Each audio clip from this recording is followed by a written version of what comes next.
Всем привет! Сегодня, в преддверии Нового года, мы погрузимся в праздничную атмосферу и посмотрим фигурки главной криминальной парочки Готэма, Джокера и Харли Квинн от Funko Pop. Также мы полистаем одиночный выпуск под названием «Убойная поездка» из серии Detective Comics от сценариста Пола Дини. Данный комикс представляет собой законченную рождественскую историю про Джокера и Робина, полную черного юмора и неожиданных поворотов. И начнем мы с фигурок. Данная серийная фигурка Джокера вышла в 2014 году по мотивам видеоигры Arkham Asylum. Коробка выполнена в холодных тонах, сбоку мы видим Джокера в полный рост, а сзади изображены остальные персонажи игры из данной серии. Внизу коробки напечатана вся информация о фигурке и страна изготовления – Китай.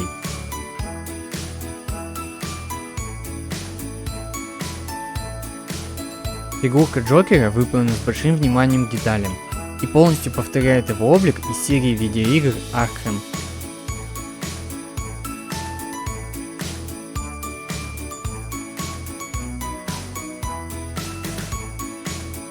Как и в мультсериале 90-х, в видеоигре злодея озвучил Марк Хэмилл, известный также по роли Люка Скайуокера в фильмах серии «Звездные войны» и озвучивший не менее популярного злодея Хоб-Гоблина.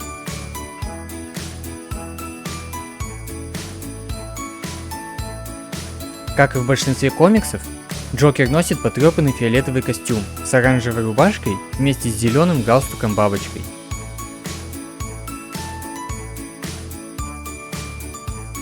На ремне закреплена золотая цепочка, а на колене пришита заплатка.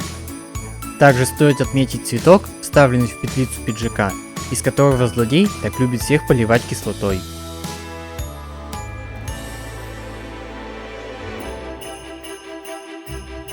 На лице Джокера застыла вечная улыбка, а глаза подведены серым цветом, делая взгляд еще более зловещим. Не знаю, как Funko добились такого эффекта, но фигурка получилась дико харизматичной и шикарной.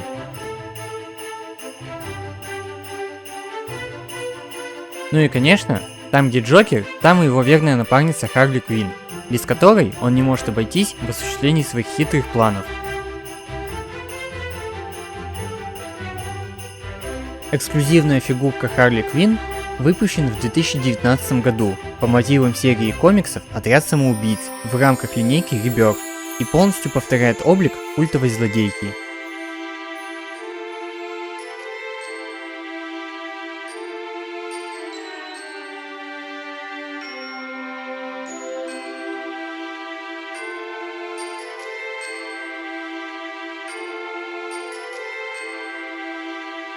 Коробка выполнена в цветах классического костюма Харли, то есть красного и черного, а на передней стороне приклеен стикер специального издания. На боковой стороне коробки показана фигурка героини в полный рост. Других фигурок в серии не было, поэтому на задней стороне мы видим саму Харли и ее логотип. Внизу напечатана вся информация о фигурке, серийный номер и страна изготовления. В данном случае это Вьетнам. На голове мы можем увидеть серийный номер фигурки, он совпадает с номером, указанным на коробке.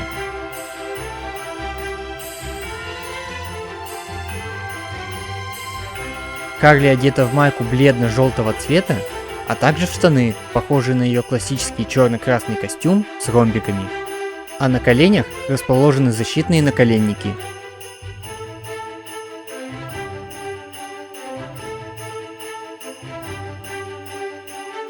Харли белокожая, поэтому на лице у нее яркий макияж, а для выразительности она подкрашивает глаза в красные и синие оттенки. На правой щеке расположена татуировка в форме сердечка. Волосы уложены в интересную прическу и частично покрашены в красно-синие оттенки, а по бокам спадают небольшие пряди волос.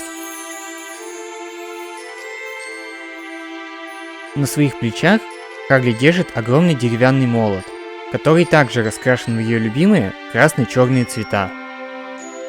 А на поясе надет ремень с патронами и пряжкой в форме черепа. Также Харли носит по паре пистолетов в плечевой кобуре. и еще один на правом бедре.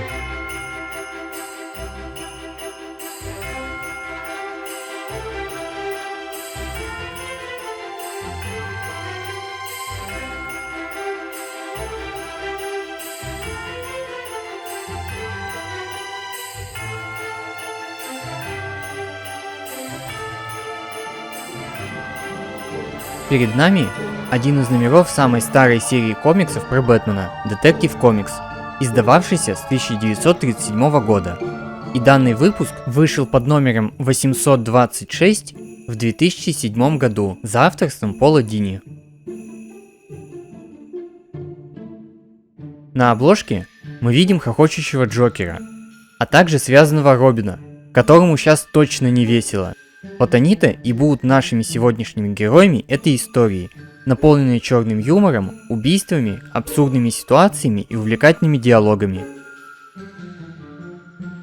На первом развороте мы видим всю информацию о комиксе, в том числе оригинальное название – Sleigh Ride. У нас его перевели как «убойную прогулку», хотя я бы предложил вариант «убойная поездка», так как, во-первых, почти все действие комикса происходит в машине, то есть герои едут, а не гуляют, а во-вторых, в оригинальном названии присутствует скрытая игра слов. Слей – убивать, и слей – санки. Казалось бы, с чего я это взял, но если вспомнить первые строчки новогодней песни Jingle Bells, то мы увидим Dashing through the snow in one horse open sleigh.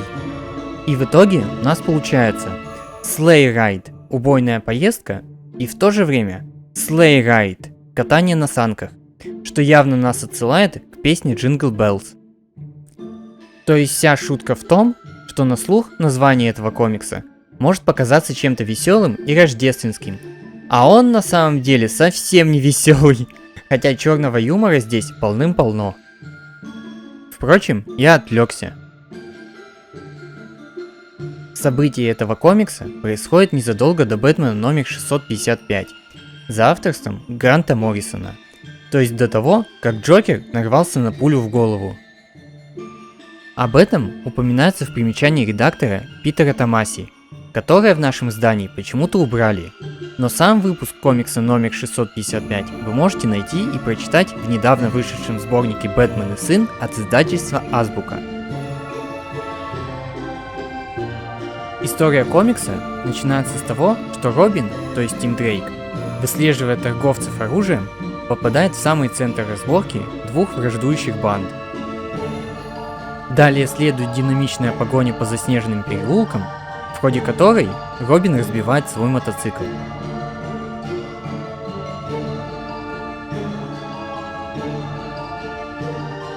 Убегая от перестрелки, Робин видит, как проезжающая мимо машина останавливается с желанием помочь ему, после чего, не раздумывая, запрыгивает внутрь и внезапно встречается лицом к лицу с Джокером, который тут же вырубает нашего героя усыпляющим газом. Вот такая абсурдно неожиданная встреча, которой шут-маньяк, не упуская случая, решает воспользоваться. Далее идут сцены флешбеков, где Тим Дрейк смотрит старые комедии братьев Маркс и обсуждает с Диком Грейсоном, то есть Найтвингом, Джокера и его возможное прошлое. После чего Робин приходит в сознание, привязанным к пассажирскому креслу гирляндами.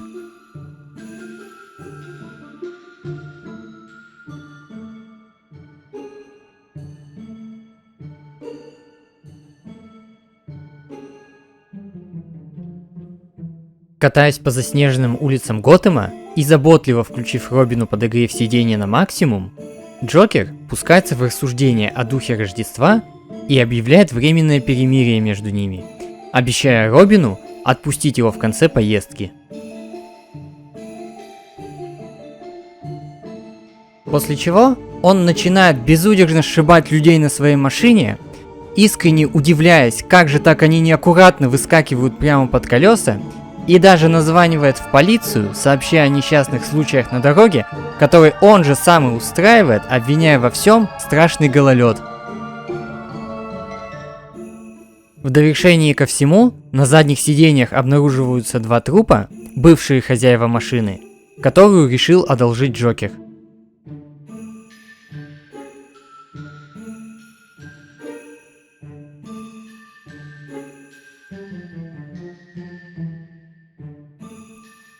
Решив перекусить, шут-маньяк заворачивает в ближайшее кафе и начинает проверку персонала на профпригодность в экстремальных условиях, после чего требует управляющего и стреляет тому в голову. Больше всего мне нравится в этой истории, как Пол Дини прописывает резкие эмоциональные переходы в настроение Джокера, который буквально за секунду может превратиться из весельчака в угрюмца, потом снова в весельчака, а после в опасного психопата. Расстроившись, что не удалось отведать Гоголь-Моголь, Джокер говорит, что Робина уже не отпустит, после чего намеревается задавить группу детей вместе с Санта-Клаусом, но Робину удается отвлечь злодея отсылкой к старым комедиям братьев Маркс. Страшно довольный тем, что нашелся подходящий собеседник, Джокер пускается в продолжительный монолог о классике комедий, в ходе которого получает в табло от успевшего освободиться за это время Робина. Завязывается схватка, злодей получает порцию своего же ядовитого газа в лицо, выскакивает из машины на проезжую часть и с удивлением видит несущийся на него грузовик, который сшибает Джокера, и тот улетает с моста вниз.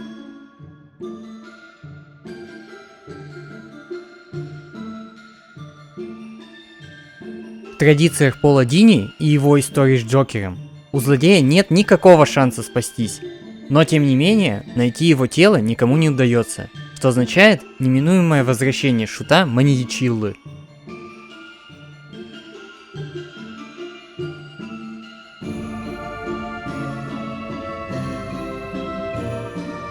После приезжает полиция вместе с Бэтменом, который говорит, что пусть многие люди и погибли, но зато они не увидят Джокера еще долгое время.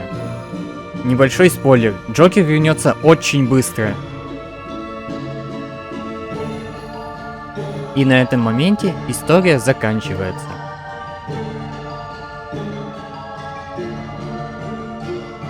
Данный комикс мне очень напомнил лучшие эпизоды мультсериала 90-х с участием Джокера.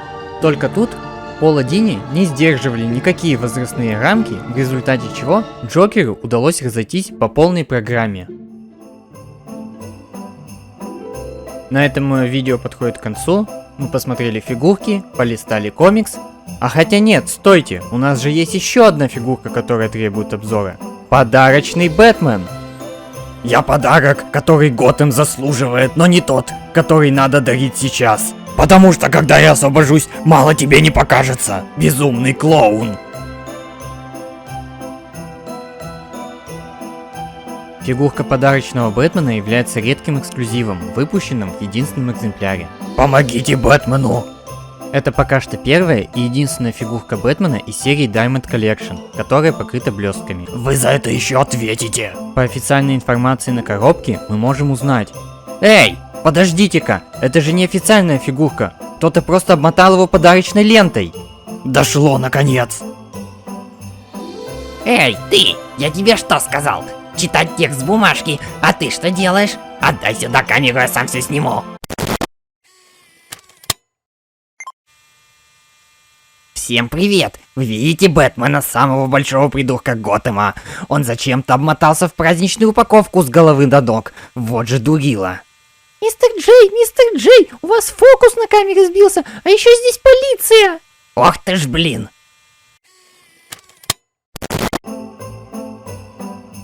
На этом мое видео подходит к концу.